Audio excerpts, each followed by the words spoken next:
Good morning students. आज हम numerical करेंगे। लास्ट टॉपिक्स में मैंने आपको समझाई थी resistivity, specific resistivity, specific conductance और मोलर कंडक्टेंस और इक्विवेलेंट कंडक्टेंस। आज थोड़ा सा और उनमें से जो पॉइंट्स रह गए थे मेरे लेफ्ट हो गए थे उनको मैं थोड़ा सा ले रही हूँ। ठीक है, उसके बाद हम एक न्यूमेरिकल करते हैं। इस न्यूमेरिकल से आपके और कई पॉइंट्स में डिस्कस करूंगी कंडक्टेंस से रिलेटेड। ठीक है, कंडक्टेंस एंड कंडक्टिविटी से रिलेटेड। तो जैसे हम बोलते हैं कंडक्टेंस और कंडक्टिविटी, तो पहले हम इसमें डिफरेंस देखेंगे। कंडक्टेंस और कंडक्टिविटी में डिफरेंस क्या होता है। ठीक है, तो पहले तो आप इसे समझिए। इधर समझाती हूँ मैं आपको। कंडक्टेंस मीन्स चालकता, हिंदी में बोलते हैं, एंड कंडक्टिविटी मीन्स चालकत्व, हिंदी में बोलते हैं। ठीक है, कंडक्टेंस जो होता है उसकी इट्स यूनिट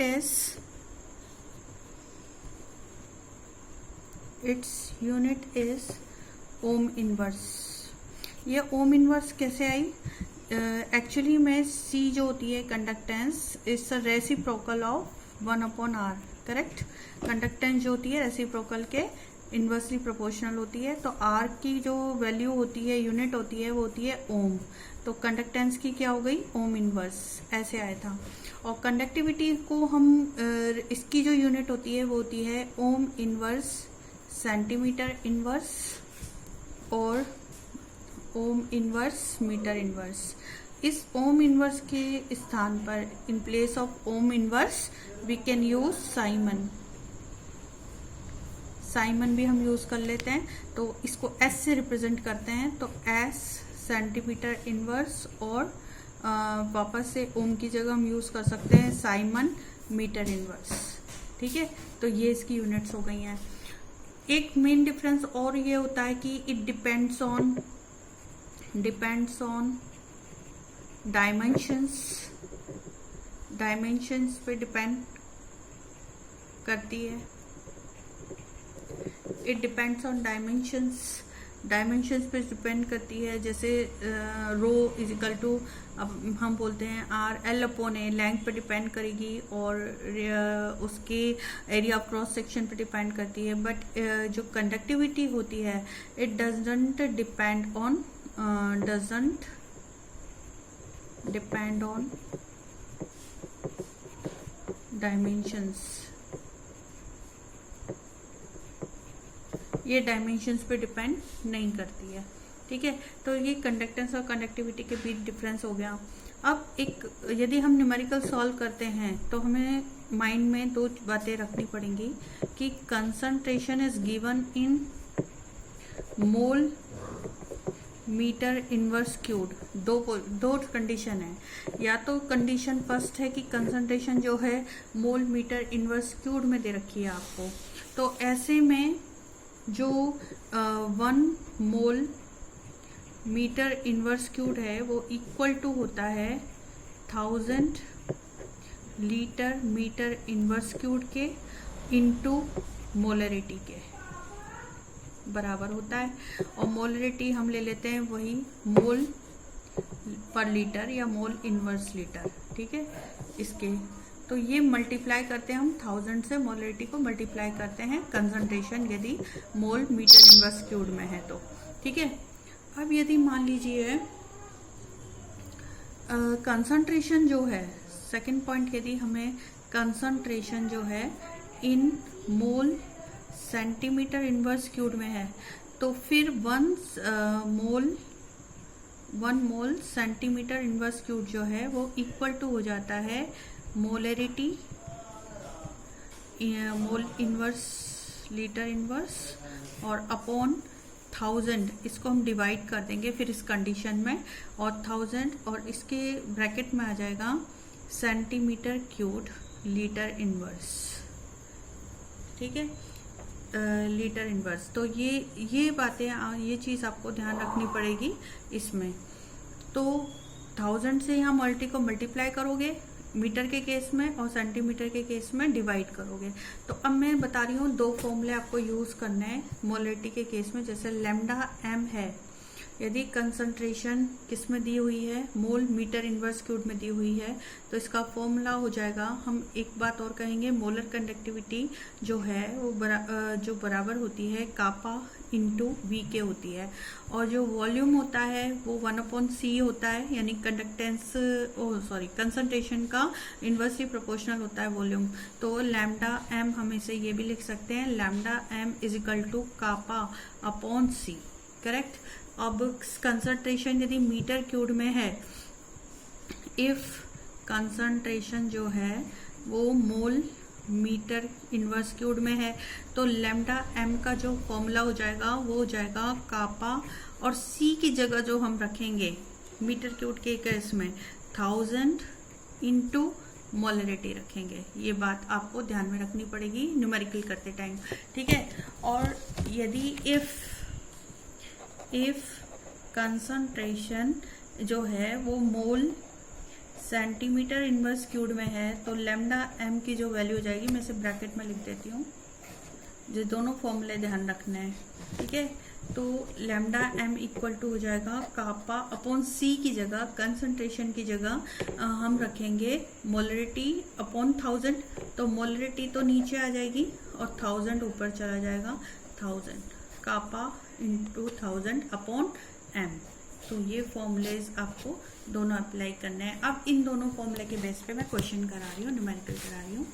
देखो, अब क्वेश्चन है आपका, electric conductance of a column of 0.5 मोल पर लीटर। ये इसकी कंसंट्रेशन हो गई, ये डायमीटर है यानी इसका व्यास हो गया, है ना, और लेंथ मतलब लंबाई हो गई ये इसकी 50 सेंटीमीटर, और इसका जो प्रतिरोध है या जो रेजिस्टेंस है वो है 5.55 इंटू 10⁻³ कैलकुलेट रेजिस्टिविटी करनी है एक तो हमें, यानी कि रो कैलकुलेट करना है। कंडक्टिविटी मींस कापा हमें करना है, स्पेसिफिक कंडक्टिविटी और कंडक्टिविटी एक ही बात है, तो कापा हमें कैलकुलेट करना है, और एक हमें मोलर कंडक्टिविटी मतलब लैम्डा एम को कैलकुलेट करना है। तो सबसे पहले हम रो निकालते हैं, है ना। तो सबसे पहले हम रो निकालेंगे कि तो रो के लिए एक फॉर्मूला होता है R is equal to rho L upon A, therefore rho is equal to हो जाएगा RA अपॉन L, ठीक है।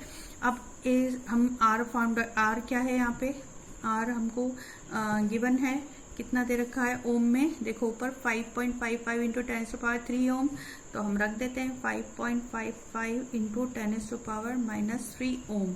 ये हो गई हमारी R की वैल्यू। A की वैल्यू कैसे निकालेंगे, A होता है πr², और पाई की वैल्यू होती है 3.14, और R रेडियस है, रेडियस डायमीटर दे रखा है 1, तो रेडियस में चेंज करेंगे तो 1/2 हो जाएगा, 1/2 का मीन्स है 0.5, तो 0.5 का, और R का स्क्वायर है तो R का स्क्वायर कर दो, 0.5 का स्क्वायर, तो ये इसका आंसर जो आता है वो आता है 0.785 सेंटीमीटर स्क्वायर, ये आंसर आ गया। और यहाँ पर L क्या दी हुई है, L भी देख लीजिए, लंबाई ऊपर दे रखी है आपको, लेंथ 50 सेंटीमीटर है ना, ये 50 सेंटीमीटर में है, 50 सेंटीमीटर, तो हम L रख देते हैं यहाँ पर 50 सेंटीमीटर एज सच, क्योंकि सेंटीमीटर में ही है।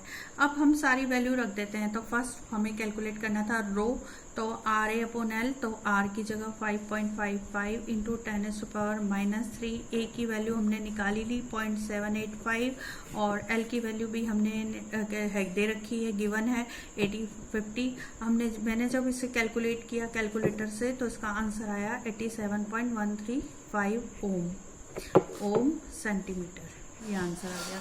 तो कैलकुलेटर से आप भी कर लो, लेकिन बोर्ड में अलाउड नहीं है, तो इजी ही ये जो यूनिट्स है और इजी देंगे वहाँ पे वो, तो आप कैलकुलेट करके निकाल सकते हो। सेकंड आपका दे रखा था कापा का फॉर्मूला होता है 1/रो, और 1/रो आपको अभी अपन ने कैलकुलेट किया है, we have calculated rho value, तो 87.135, तो इसको भी कैलकुलेट करके आंसर निकाला 0.01148 Simon centimetre inverse. Simon centimetre inverse इसकी क्या होती है, यूनिट होती है। तो सेकंड आंसर, फर्स्ट आंसर निकल गया, सेकंड निकल गया। अब थर्ड है मोलर कंडक्टिविटी निकालनी है, तो इसका भी डायरेक्ट फॉर्मूला है हमारे पास मोलर कंडक्टिविटी का। अब हमें सेंटीमीटर में निकालना है, तो मैंने अभी थोड़ी देर पहले ही सेंटीमीटर की वैल्यू आपको बताई थी कि जब सेंटीमीटर में हो तो देखो इधर हमारा कौन सा वाला फॉर्मूला लगेगा, नीचे वाला, lambda M is equal to kappa into 1000 upon M. तो बस यही रखना है हमें, कापा इंटू 1000 अपॉन एम। तो इसकी वैल्यू आ जाएगी 0.01148। कापा भी निकाला था ना थोड़ी देर पहले, वो इंटू 1000 अपॉन एम की वैल्यू जो मोलरिटी है यानी कि कंसंट्रेशन हम रख सकते हैं यहाँ पे। तो कंसंट्रेशन मोल पर लीटर होती है, तो कंसंट्रेशन हमारी कितनी दी हुई है 0.05 मोल पर लीटर में। देखो ये कंसंट्रेशन दे रखी है, तो मोल पर लीटर वही मोलरिटी हो गई, तो 0.05 एज सच रख देंगे। तो इसको आंसर कैलकुलेट करेंगे तो आंसर आएगा हमारा 229.6। इसकी यूनिट आ जाएगी Simon centimetre square mole inverse. ये मैंने आपको बताया था कैसे निकला है, पूरा लास्ट लेक्चर में बताया था लैम्डा एम की वैल्यू कैसे निकालते हैं। ठीक है, तो ये तो हमारा हो गया सेंटीमीटर में, आंसर आ गया, कैलकुलेट होके आ गया। अब यदि मीटर में है तो मीटर में हमें बस लैम्डा एम का ध्यान रखना है। मीटर में आंसर यदि हमें निकालना है कैलकुलेट करके तो कैसे निकालेंगे, फर्स्ट रो इजिकल टू वही रखेंगे formula RA upon L। R हमारा दे ही रखा था 5.55 इंटू 10⁻³ और एल हमें दे एल अब हमें किस में रखनी है, अब आंसर हमें निकालना है कंसंट्रेशन किस में रखकर, मोल मीटर इनवर्स क्यूब में करना है। तो मोल मीटर इनवर्स क्यूब में करने के लिए आपको जो लेंथ दे रखी थी वो कितनी दे रखी थी, एल हमको दे रखी थी 50 सेंटीमीटर दे रखी थी। तो इसको हम मीटर में चेंज करेंगे तो कितनी हो जाएगी, इसकी हो जाएगी 0.5 मीटर में चेंज हो जाएगी। ठीक है, तो एक तो चीज ये ध्यान रखनी है आपको। ए हमारा था πr², तो 3.14 इंटू आर की वैल्यू हमारी 0.5 थी। हमारी आर की वैल्यू कितनी देर की थी 0.5, हाँ 0.5 थी, उसका स्क्वायर करा था हमने, तो हमारा जो आंसर आया था वो 0.785 आया था, करेक्ट। लेकिन 0.785 जो आया था, देखो एक मिनट में दिखा देती हूँ आपको। देखो 0.78 यहाँ पे देखो आंसर 0.785 किस में आया था, सेंटीमीटर स्क्वायर में। अब इसे भी यदि मीटर में चेंज करना है तो हमें मीटर में चेंज करके लिखना पड़ेगा इसे। तो ये आ जाएगा 0.75 इंटू 10⁻⁻⁴ मीटर, ये -4 से मल्टीप्लाई हो जाएगा। तो इसकी सारी वैल्यू रख देते हैं। अब हम ए की वैल्यू हमारी अभी निकली है 0.785 इंटू 10⁻⁻⁴, ठीक है, और अपॉन एल हमने निकाली लिया 0.5, तो वैल्यू इसकी आ जाती है 87.135 into 10⁻⁻² ohm into metre. Second हमारा था कापा की वैल्यू निकालनी है 1/रो, तो 1/रो में 1/87.135 है, और 10⁻⁻² को ना लिखकर हम ऊपर 100 लिख देते हैं 100, तो इससे कैलकुलेशन इजी हो जाएगी। इसका आंसर आ जाएगा 1.148 साइमन मीटर इनवर्स। आप देख रहे हो आंसर मीटर में निकल रहे हैं सारे, यहाँ भी साइमन, वहां पे सेंटीमीटर इनवर्स में निकला था, यहाँ आंसर साइमन मीटर इनवर्स में निकल रहा है आंसर। ठीक है, तो ये मीटर में चेंज करने का ध्यान रखना कि मीटर में चेंज करना है हमको। अब लैम्डा एम है, अब इसकी कापा इंटू कापा अपॉन क्या होती है 1000 इंटू मोलरिटी। देखो ये मैंने अभी थोड़ी देर पहले बताया था, देखो मैं दोबारा बता देती हूँ। ये देखो फॉर्मूले मैंने आपको 2 बताए थे ना, इसमें सेंटीमीटर वाले केस में तो हमने नीचे वाला फॉर्मूला यूज किया कापा इंटू 1000 अपॉन एम, लेकिन मीटर में हमें ये वाला ऊपर वाला यूज करना है कापा अपॉन 1000 इंटू एम। ठीक है, ये ध्यान रखना है।